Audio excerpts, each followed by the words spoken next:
दोस्तों आज की वायरल वीडियो में आप सभी का स्वागत है। आज की वीडियो हमारी किस टॉपिक पर होने वाली है आपको बताने की आवश्यकता नहीं है, आप स्वयं जानते हैं। कक्षा 10वीं गणित अर्धवार्षिक पेपर को लेकर। तो दोस्तों आप सबसे पहले मैं आपको एक इम्पोर्टेंट जानकारी बता देता हूँ। इस वीडियो के लास्ट में आपको क्लास 10th गणित अर्धवार्षिक पेपर को लेकर एक जबरदस्त सरप्राइज मिलने वाला है, जो इस वीडियो में हम आपको बताएंगे। वो कब मिलेगा? वो आपको मिलेगा रात 8 बजे। तो इस वीडियो को आप पूरा देखिएगा, क्योंकि वो सरप्राइज क्या है और कहाँ पर मिलेगा, ये सभी जानकारी आपको यहाँ पर इस वीडियो में बताने वाले हैं। तो सबसे पहले हम यहाँ पर जो क्वेश्चन आपको बताने वाले हैं और उनका आंसर आपको यहाँ पर बताने वाले हैं, तो आप यहाँ पर ध्यान से देखिएगा। तो सबसे पहला है हमारा प्रश्न क्रमांक 1, जिसमें आपको सही विकल्प चुनकर लिखना है। तो सही विकल्प क्या है? हमारे 12, 15 और 21 का एलसीएम होगा। तो क्या होगा? तो यहाँ पर आपको 4 ऑप्शन देखने को मिलेंगे। तो चारों ऑप्शन में से आपका कौन सा वाला सही है? यहाँ पर क्या है, हम आपको डायरेक्ट थोड़ा सा आंसर यहाँ पर बताते चलेंगे। तो इसका जो सी वाला ऑप्शन आपको 420 यहाँ पर आपका इसका सही आंसर रहेगा। और दूसरा है हमारा यहाँ पर समीकरण 2, x² प्लस x माइनस 1 बराबर में 0 के मूल्यों की प्रकृति होगी। तो वास्तविक और समान, या फिर वास्तविक और भिन्न, या कि कोई वास्तविक मूल्य नहीं। तो यहाँ पर आपको 3-4 ऑप्शन यहाँ पर देखने को मिलेंगे, इनमें से कोई नहीं। तो यहाँ पर इसमें से जो सही आंसर है आपका वो रहेगा आपका वास्तविक और भिन्न। तो यहाँ पर इसका बी वाला ऑप्शन आपका सही रहेगा। कौन सा रहेगा? बी वाला आपका सही रहेगा। इसके बाद में चलते हैं, नेक्स्ट प्रश्न देख लेते हैं। क्योंकि सॉल्यूशन के साथ आपको यहाँ पर बता रहे हैं, तो आपको ये वीडियो पूरा जरूर देखना चाहिए, जिससे कि आपको ढूंढने में भी परेशानी नहीं आएगी क्वेश्चनों के आंसर। तीसरा है हमारा समांतर श्रेणी 258 का 5वां पद है। तो 25 का 5वां पद कौन सा है? यहाँ पर 11, फिर 14, 2, 3। तो इसका जो सही आंसर है छात्रों, इसका सही आंसर जो है वो है आपका तीसरे का बी वाला, यानी कि बी वाला आपका सही रहेगा, यानी कि 14 आपका सही आंसर है। और इसके बाद में है हमारा प्रश्न क्रमांक 4, भुजाओं 8 सेंटीमीटर, 15 सेंटीमीटर, 17 सेंटीमीटर से निर्मित त्रिभुज होगा। तो कैसा होगा? तो हम आपको डायरेक्ट आंसर बताते चलते हैं, जिससे कि वीडियो ज़्यादा लंबी ना हो।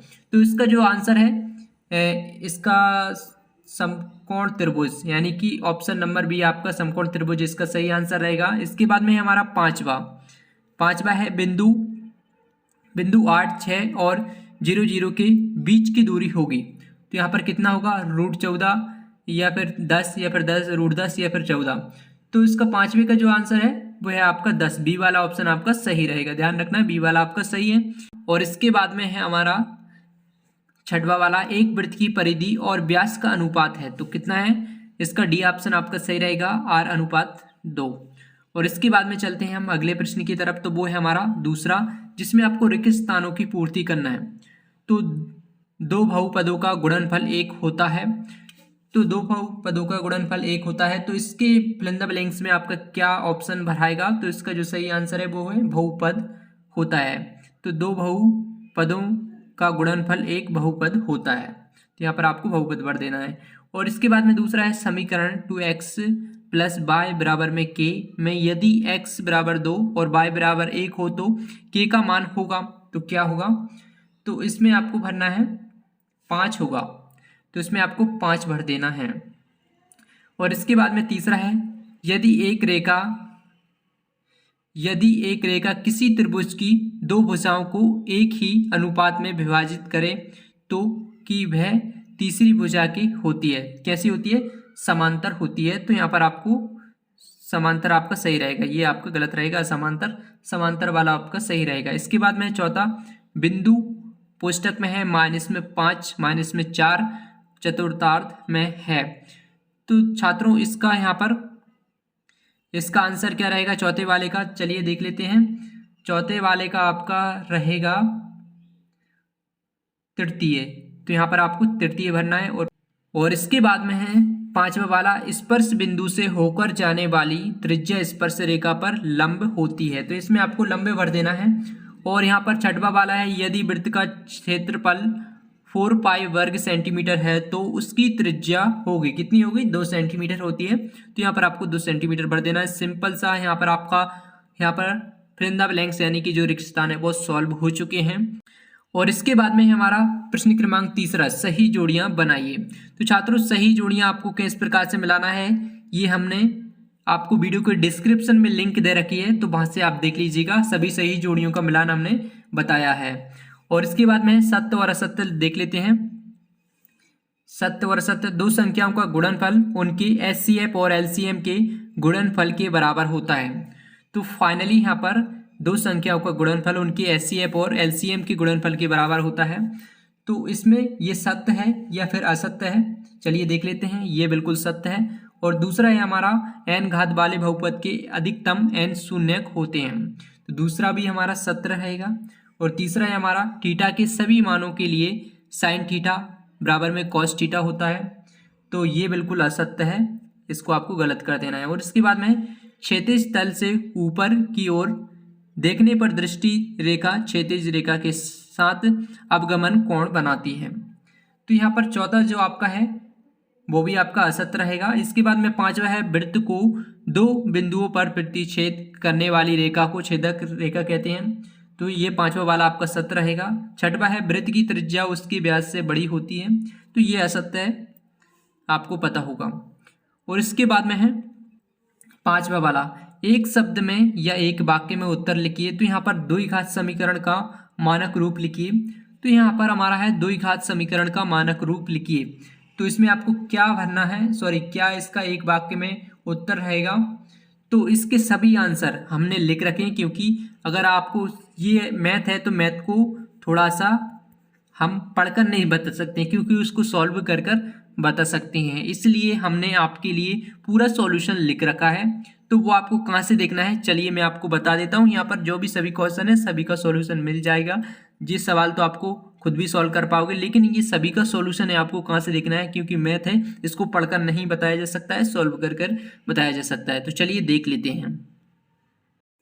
तो छात्रों आज की वीडियो बहुत इंपॉर्टेंट है कल के पेपर के लिए, तो पूरा देखिएगा। यहाँ पर आपको क्या करना है, सबसे पहले गूगल पर आना है और स्टडी ग्रो सर्च कर लेना है। जैसे ही आप स्टडी ग्रो सर्च करोगे तो सबसे टॉप पर जो वेबसाइट है उस पर आपको आ जाना है। कुछ इस प्रकार से वेबसाइट का इंटरफेस है, जैसा कि आप यहाँ पर देख सकते हैं। तो सिंपल से आपको क्या करना है, आपको नीचे स्क्रॉल करते जाना है। हमें अर्धवार्षिक परीक्षा को लेकर स्टडी मटेरियल देखना है। अर्धवार्षिक परीक्षा पर जाएंगे तो यहाँ पर सीधा सा इंटरफेस आ जाएगा। यहाँ पर क्लास बाय यहाँ पर देख सकते हैं। नीचे आपको आना है, यहाँ पर जो भी आर्टिकल आपको यहाँ पर मिल जाते हैं तो यहाँ से भी देख सकते हैं, नहीं तो आप क्लास बाय देख सकते हैं। जैसे कि हमें क्या देखना है, क्लास 10th का देखना है, तो क्लास 10th पर हमको क्लिक करना है। जैसे ही क्लास 10th पर क्लिक करेंगे, जैसे ही आप अपनी क्लास सिलेक्ट करोगे तो इस आर्टिकल पर आ जाओगे। तो यहाँ पर आपको क्या करना है, आपको थोड़ा सा नीचे स्क्रॉल करते जाना है और यहाँ पर आपको क्या मिलेगा, यहाँ पर आपको मिलेगा जैसे कि आपको जिस भी पेपर के लिए लिंक आपको यहाँ पर देखने को मिले, तो पीडीएफ डाउनलोड, तो यहाँ से आप पीडीएफ डाउनलोड कर सकते हैं। जैसे कि इंग्लिश का यहाँ से कर सकते हैं और मैथ का या आपको यहाँ पर देखने को मिल जाएगा, तो यहाँ से आप कर सकते हैं। और जो भी सॉल्यूशन है इसका सॉल्यूशन भी मिलेगा इसी पोस्ट में, आप देख पाओगे। यहाँ पर क्वेश्चन यहाँ पर मिलेंगे और इसके बाद में है, और जो लिंक अभी एक्टिव नहीं हुई है, जैसे जैसे पेपर आते जाएंगे एक एक दिन पहले सबकी लिंक एक्टिव होती जाएंगी। और जो इंग्लिश की आज पेपर हुआ था तो उसका लिंक एक्टिव हो चुकी थी और सॉल्यूशन भी इसी पोस्ट में मिल जाएगा आपको, तो वहाँ से आप देख लीजिएगा। और इसके बाद में जो आपके लिए सरप्राइज है, तो सरप्राइज, चलिए सरप्राइज भी आपको बता देते हैं। सरप्राइज आपके लिए है कि जैसे ही आप गूगल पर एग्जामदीप सर्च करोगे, कुछ इस प्रकार से आपको लिखना है एग्जामदीप। जैसे ही आप एग्जामदीप लिखोगे तो सबसे टॉप पर जो वेबसाइट आएगी इस पर आपको जाना है। यहाँ पर आपको पेपर के लिए, जैसे कि 10th इंग्लिश अर्धवार्षिक पेपर के लिए जो आर्टिकल अपलोड हुआ है वो धमाकेदार आर्टिकल अपलोड हुआ था, तो इसी प्रकार से यहाँ पर